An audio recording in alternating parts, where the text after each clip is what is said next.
اپنے تو اگر گواہی دیں تو یہ کوئی بڑی بات نہیں، گواہی معتبر وہ ہوتی ہے جس کی گواہی غیر دے دے۔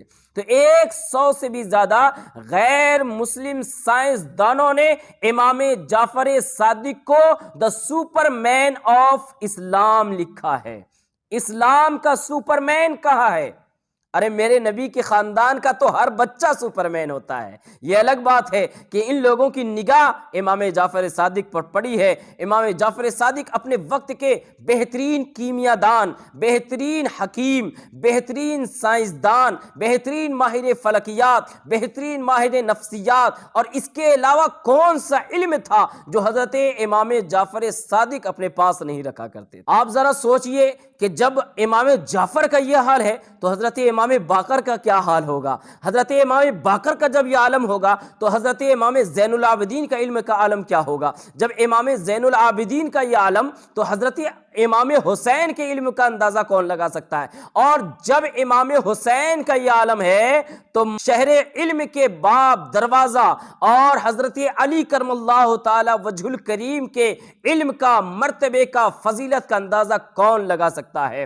حضرت علی نے کہا کہ اللہ کے پیارے نبی کو غسل دینے کے وقت میں نے 2 قطرہ پانی ان کے جسم کا پیا تھا، ایک ابرو کے پاس جو اٹکا ہوا تھا وہ قطرہ میں نے اٹھا کر کے پی لیا، اور ایک ناف کے اوپر جو 1 قطرہ پانی کا تھا وہ اٹھا کر کے میں نے پی لیا، تو میرے سینے میں اتنا علم آ گیا کہ میں اوپر دیکھوں تو جنت اور جہنم اور لوح محفوظ تک مجھے نظر آئے، اور نیچے دیکھوں تو مجھے تحت الثری تک نظر آ جائے۔ اللہ اکبر۔ میرے دوستو، آج موبائل سے بات کرتے ہیں نا، ہم یہاں پہ بیٹھ کر کے امریکہ بات کر سکتے ہیں، لیکن 100 سال پہلے کوئی کہہ سکتا تھا، یقین کر سکتا تھا کہ گھر کے اندر بیٹھ کر کے، صحرا میں، جنگلوں میں بیٹھ کر کے بھی ہم بات کر سکتے ہیں، بلکہ دیکھ سکتے ہیں موبائل میں کسی کو؟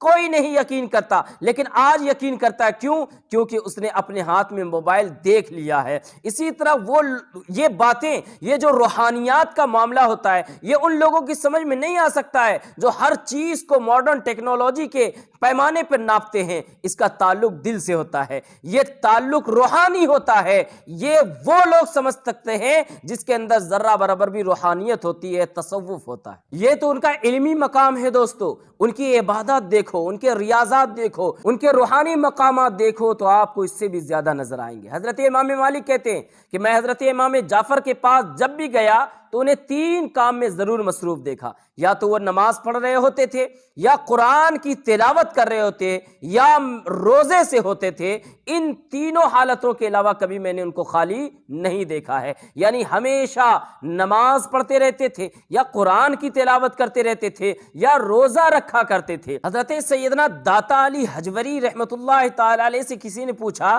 کہ امام جعفر صادق کیا ہیں، تو انہوں نے صرف 4 جملے کہے ہیں۔ انہوں نے کیا کہا ہے؟ جمال سنت، جمال سنت، یوسف طریقت، معبر ہدایت، اور منبع اہل صفوت۔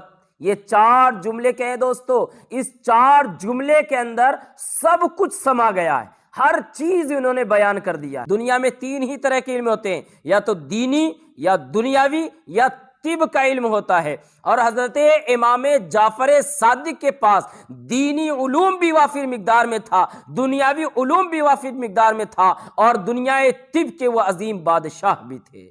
ہم جن بزرگوں کو یاد کرتے ہیں، ان کا ذکر کرتے ہیں، ان کے یاد کی محفلیں سجاتے ہیں، ان کے نام کی نیاز اور فاتحہ دلاتے ہیں، تو ہمیں یہ چاہیے کہ ذرا ان کی سیرت کو بھی جانیں، ان کی کردار کو بھی جانیں، ان کے بارے میں بھی معلومات ہونی چاہیے ہمیں بھی اور ہمارے آنے والی نسلوں کو بھی۔ صرف ان کے نام کی نیاز دلا لینا اور کھا پی کر ڈکار لیتے رہنا، یہ ہمارا کام نہیں ہونا چاہیے، بلکہ ہمیں ان بزرگوں کے بارے میں جانکاری ہونی چاہیے، ان کا علمی مقام، ان کا روحانی مقام، ان کے زندگی کے احوال کیا ہوتے تھے، کیا انہوں نے نماز چھوڑے ہوتے ہیں، کیا انہوں نے داڑھی منڈائی ہوئی ہوتی ہے، کیا انہوں نے سنت کی پامالی کی ہوتی ہے۔ یہ وہ بزرگ ہیں جن کے نام کی آپ فاتحہ دلاتے ہیں، جن کی زندگی میں کبھی نفل بھی نہیں چھوٹتی تھی، تہجد بھی نہیں چھوٹا کرتے تھے، نفلی روزے نہیں چھوٹا کرتے تھے۔ یہ وہ بزرگ تھے جو سنت رسول پر عمل کرنا بالکل سانس لینے سے بھی زیادہ ضروری سمجھتے تھے، اور آپ ان کے نام کی نیاز دلانے والے، آپ ان کا نام لینے والے،